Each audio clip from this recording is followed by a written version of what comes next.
এই দিনটা এমন একটা দিন, এটা হচ্ছে শিক্ষকদেরকে সম্মান জানানোর দিন, শ্রদ্ধা জানানোর দিন। কারণ তুমি যদি একটু ভাবো তো জানবে যে সমাজের উন্নয়নের জন্য, দেশকে উন্নয়নের জন্য মেরুদণ্ড কারা? শিক্ষক সমাজ। একজন শিক্ষক ছাড়া কোনো ছাত্রছাত্রী, কোনো মানুষই পারে না তার সর্বোচ্চ শিখরে পৌঁছাতে। একজন শিক্ষক হচ্ছে ছাত্রছাত্রী ভবিষ্যতের কাণ্ডারি। একজন সফল ছাত্রছাত্রীর ক্ষেত্রে যেমন শিক্ষক তার লক্ষ্য উদ্দেশ্য ঠিক করে দেবে, ঠিক একইভাবে ব্যর্থতার দিনে তার পাশে থেকে তাকে সাহস যোগাবে, সঠিক পথ উত্তরণ করবে। তবে এটা মনে রাখতে হবে, শিক্ষক যদি শুধু পাঠ্যক্রমে হবে এটা বিষয় নয়, তিনি বিভিন্ন ক্ষেত্রে তোমার শিক্ষক। তুমি যার কাছে শিখবে, যে তোমার উন্নয়ন পথ দেখাবে, যে সঠিক পথ দেখাবে, সেই তোমার শিক্ষক। তোমার বাবা মাও শিক্ষক হতে পারে, তোমার আরও পাশ থেকে যার কাছ থেকে তুমি শিখছো, জীবনে উত্তরণের পথ দেখছো, সেই তোমার শিক্ষক। তো আমাদের বাবা মাকেও এই দিনে শ্রদ্ধা জানাতে হবে। কারণ প্রথম টিচার যদি ধরা যায় তাহলে সেটা হচ্ছে বাবা মা। শ্রদ্ধার আসলে তাকে বসাতে হবে। তোমার জাপানে একটা কথা আছে, প্রচলিত আছে, যে 1000 বছর কঠোর অধ্যাপনার চেয়েও একদিন যদি শিক্ষকের সান্নিধ্য থাকা যায় তাহলে সেটা হচ্ছে শ্রেষ্ঠতম দিন। তুমি 1000 বছর অধ্যয়ন না করার থেকেও বলছে যে একদিন যদি শিক্ষকের সান্নিধ্য থাকা যায় সেটা হচ্ছে খুব ভালো। শিক্ষককে এই জন্যই একটা মোমবাতির সঙ্গে তুলনা করা যায়। মোমবাতি যেমন পুড়ে যেমন আলো দান করে নিজে নিঃশেষ হয়ে যায়, সেরকম একজন শিক্ষক ছাত্রছাত্রীদের জন্য সারা জীবন তার শ্রম দিয়ে তাকে সঠিক পথ দেখিয়ে দেয়, সঠিক পথ উত্তরণ করে। আমাদের অনেক শিক্ষকের কথা আমরা উচ্চারণ করতে পারি। ঈশ্বরচন্দ্র বিদ্যাসাগর, এপিজে আব্দুল কালাম স্যার, তারপরে তোমার স্বামী বিবেকানন্দ, জগদীশ চন্দ্র বসু, হিরোজিও অনেক রয়েছে। তবে একজন নির্দিষ্ট ব্যক্তির নামে এই শিক্ষক দিবস পালিত হয়ে আসছে। সেটাকে তোমরা জানো, আজকে যার আমরা প্রতিমূর্তি দেখছি, এটাকে কার ছবি? এটা ডাক্তার সর্বপল্লী রাধাকৃষ্ণন। ডাক্তার সর্বপল্লী রাধাকৃষ্ণন তার জীবনের অবদানের জন্য শিক্ষা, একজন শ্রেষ্ঠ শিক্ষাবিদ হিসাবে তিনি আমাদের পরিগণিত আছে। ডাক্তার সর্বপল্লী রাধাকৃষ্ণন যখন 1962 খ্রিস্টাব্দে তিনি রাষ্ট্রপতি হলেন, তখন তার, তোমরা যেমন গুণমুগ্ধকর ছাত্রছাত্রী, সেরকম তারও কিছু গুণমুগ্ধকর ছাত্রছাত্রী বললো কি, তার কাছে গিয়ে বললো যে স্যার আপনার জন্মদিন পালন করতে চাই। তখন তিনি বললেন, ডাক্তার সর্বপল্লী রাধাকৃষ্ণন বললেন যে না, তোমরা এই দিনটা আমার জীবন পার্সোনালভাবে পালন না করে যদি সমস্ত শিক্ষক সমাজের জন্মদিন পালন করো তো আমি বেশি গর্বিত হব, বেশি আনন্দিত হব। তো সেই দিন থেকে এই শিক্ষক দিবস পালিত হয়ে আসছে। মানে সর্বপল্লী রাধাকৃষ্ণনের যে জন্ম তারিখ, সেই দিনটাকে কেন্দ্র করে প্রত্যেক বছর আমার শিক্ষক দিবস 1962 খ্রিস্টাব্দে চলে আসছে। তবে অন্যান্য দেশগুলোতেও শিক্ষক দিবস আছে, সেগুলো কিন্তু 5ই সেপ্টেম্বর নয়, সেটা 5ই অক্টোবর।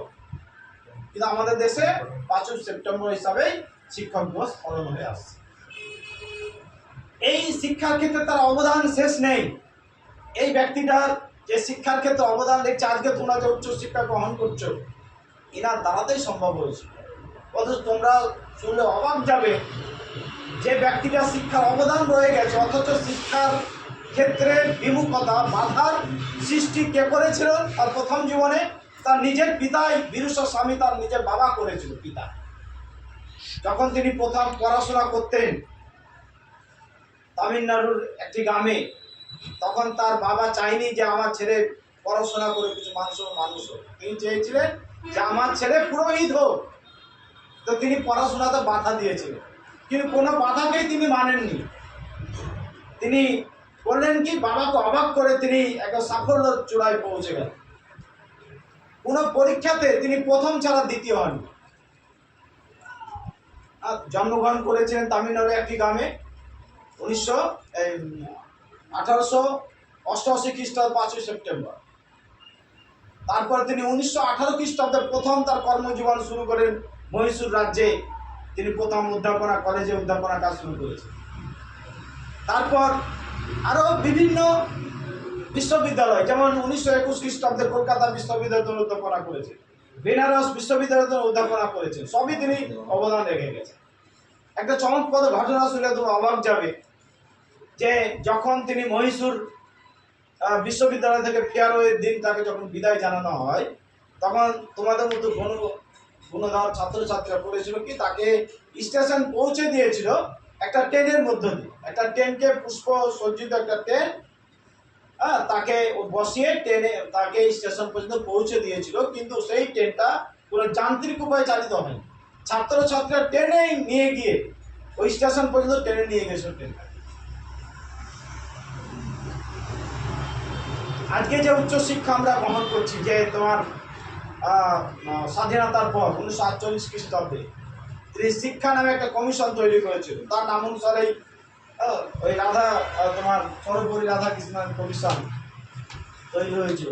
এবং তিনি চেয়েছিলেন, তার সুপরামর্শ মত দিয়েছিলেন কিভাবে ছাত্রছাত্রী উচ্চশিক্ষায় শিক্ষিত হবে। তো শিক্ষার ক্ষেত্রে শিক্ষকদের সেই দিন থেকেই এই অবদানের কথা আমরা কখনো বলতে পারছি না। তবে বিশেষ করে বর্তমান যে জামানা, এই যে ছাত্রছাত্রীর মধ্যে সুসম্পর্ক, এত সম্পর্ক, কিন্তু বর্তমানে দেখা যায় জামানায় যেন কোনো জায়গায় একটা ফাটল ধরেছে। আগে যেভাবে ছাত্রছাত্রীরা শিক্ষকদের মধ্যে একটা সম্পর্ক ছিল, শিক্ষক যেমন তার ছাত্রদেরকে স্নেহের মতন দেখতেন, সন্তানের মতন দেখতেন, বিপদে আপদে সবসময় পাশে থাকতেন, এখন যেমন শিক্ষকদেরকে সেই রকম যেমন পাওয়া যায় না, ঠিক একইভাবে ছাত্রছাত্রীদেরও আমরা যেভাবে বৈশিষ্ট্য পাওয়া যায়। আজকে ক্লাসে যদি কোনো শিক্ষক থেকে ভালো কথা বলে, যদি শাসায়, তো আমরা ছাত্রছাত্রীদের গর্জে উঠি, রাস্তায় তার করার ধরি বা অপমান করি। কিন্তু একজন ভাবি না, ছাত্রছাত্রীরা ভাবে না যে আমরা কাকে কি বলছি। যেমন একজন শিক্ষক নিজেকে শিক্ষক, ওই যে ছাত্রছাত্রী স্নেহ করবে না, ভালোবাসবে না, যার বিপদে থাকবে না, পাশে থাকবে না, সে কখনো যেমন শিক্ষক হতে পারে না। ঠিক একইভাবে কোনো ছাত্রছাত্রী যদি শিক্ষকের প্রতি খারাপ মন্তব্য করে, খারাপ ব্যবহার করে, তাহলে সে তাকেও কখনো স্টুডেন্ট বলা যাবে না এবং ভবিষ্যতে সে কখনোই সাফল্য পাবে না। আজকে যা বর্তমান শিক্ষার বিকেন্দ্রীকরণ চলছে, শিক্ষাকে যেভাবে তোমার বিচে দেওয়ার মানসিকতা চলছে, তো আর্থিক লেনদেনের মধ্য দিয়ে আমার মনে হয় যে ছাত্রছাত্রীর যে সুসম্পর্কটা আজকে থাকছে না। তবে তোমরা মনে রাখবে যে দেশের, সমাজের, রাষ্ট্রের যদি উন্নয়ন করতে যাও, যদি আজকে মূল্যবোধ ফিরিয়ে আনা যায়, মূল্যবোধ যদি আজকে আমরা জাগাতে চাই, তাহলে আমাদের কি দরকার? ছাত্রছাত্রীর মধ্যে একটা সুসম্পর্ক যদি আমরা বজায় রাখতে পারি, তাহলে আমরা সুন্দর পৃথিবী একটা উপহার দিতে পারি, সুন্দর একটা সমাজকে উপহার দিতে পারি, যা ছাত্র ভবিষ্যতের জীবনে একটা সাফল্য চূড়ায় সে পৌঁছাতে পারে। নচেত না। তা আমাদেরকে এই শিক্ষক দিবস তখনই সার্থকতা হবে যখন আমরা শিক্ষকদের শ্রদ্ধা জানাতে পারবো। আজকের দিনে তোমাদের যারা শিক্ষক আছে, যার কাছে তুমি পড়েছো, তোমার মা বাবা থেকে শুরু করে প্রত্যেকে আজকে তোমার শ্রদ্ধা জানাও। কমসে কম ফোনটা করবে যে স্যার ভালো আছেন তো, আপনি ভালো আছেন তো। এই কথাটা কত বড় একজন শিক্ষককে অনুপ্রেরণা, কতটা মনের একটা উদ্দীপনা যায়, তোমরা বুঝতে পারবে না। যখন তোমরা বড় হবে, তোমরাও যখন শিক্ষক হবে, তখন বুঝতে পারবে এর মূল্যটা কত। দেখ, আমি আর কিছু বলবো না। তোমরা এই শিক্ষক দিবসে তোমাদের জীবন ভালো থাকুক, পরীক্ষা ভালো সাফল্য চলে যাও, তোমাদের ভবিষ্যৎ, আগামী ভবিষ্যৎ ভালো হয়ে উঠুক, এই আশীর্বাদ প্রত্যেকে থাকলো। এবং তার সঙ্গে আমারও যারা শিক্ষক রয়েছে তাদেরকেও আমি আজকে এই বসে আজকে শ্রদ্ধা জানাচ্ছি, তাদেরকে প্রণাম জানাচ্ছি এবং তাদের সুস্বাস্থ্য কামনা করছি।